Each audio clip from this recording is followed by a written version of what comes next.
As Hurricane Lee makes that long-anticipated turn for the north, what will that mean for the U.S. East Coast? Plus, what if Bermuda, the small island of 65,000 residents, now preparing for a potential brush as it's now in the storm zone? iWeather First Tropical Update starts right now.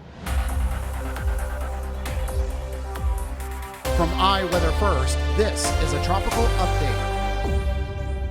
Good morning, you're watching iWeather First. I'm meteorologist Richie Pergolesi with today's tropical update. We have 4 systems out there, with 2 of which have a low chance of becoming tropical depressions over the next 3 to 5 days. So for today, we're going to be talking about Hurricane Lee and Tropical Storm Margot.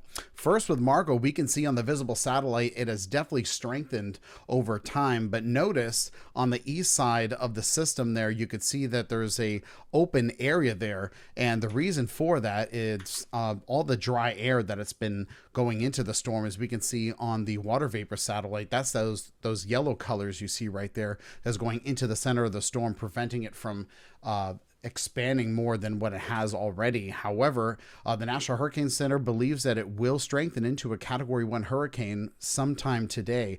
Right now, it already has winds of 70 miles per hour, moving north at 10, and the pressure dropped a little bit to 993 millibars. So that is the latest on Margot. Let's go ahead and talk about Hurricane Lee. So Lee has been holding steady in strength this morning.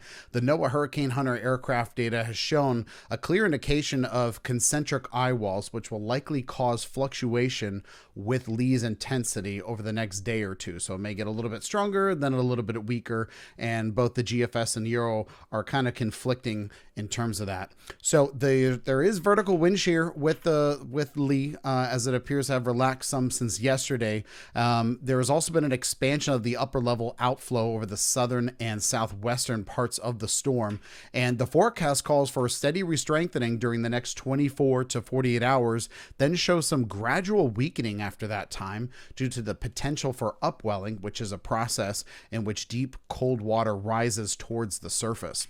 Now here's the latest model run from the GFS here. We can see over the next couple of days here that it's expected to go just west of Bermuda there and weaken a little bit just before it gets within range of the island there. And as we compare it to the European model shows a slightly stronger system. However, as it goes up here, it's a little bit more west than the GFS model is showing there. And this might fluctuate over the next 24 hours because of the storm's intensity right now and which direction it's going to, depending on the steering patterns here, because we have that upper level trough and we also have that high pressure system out there that is causing the storm to follow down this path. Those are the steering patterns there.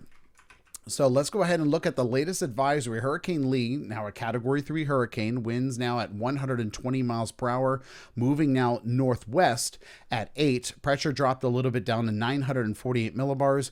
It is expected to become a Category 4 hurricane with winds of 130 miles per hour Tuesday night, then weakening back down to a Category 2 Wednesday evening. And then just before it makes a pass by Bermuda by maybe about 100 miles or so, it will be a Category 2 hurricane with winds of 105 miles per hour.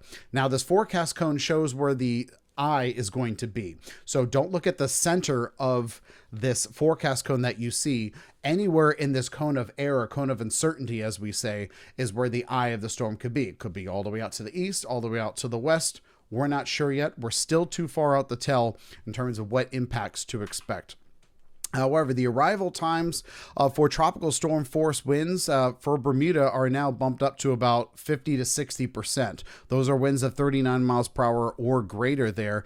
And conditions are expected to go downhill Wednesday evening into Thursday morning. But again, these times can change here. But stay tuned to us and we will update you as we get these new advisories and as they come in.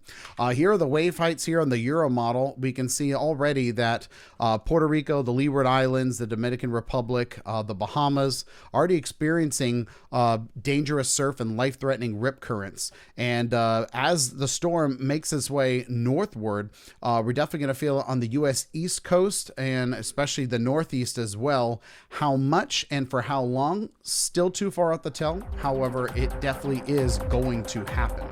So that is the latest from the tropics here. I'm meteorologist Richie Pergolesi for iWeather First. Enjoy the rest of your day.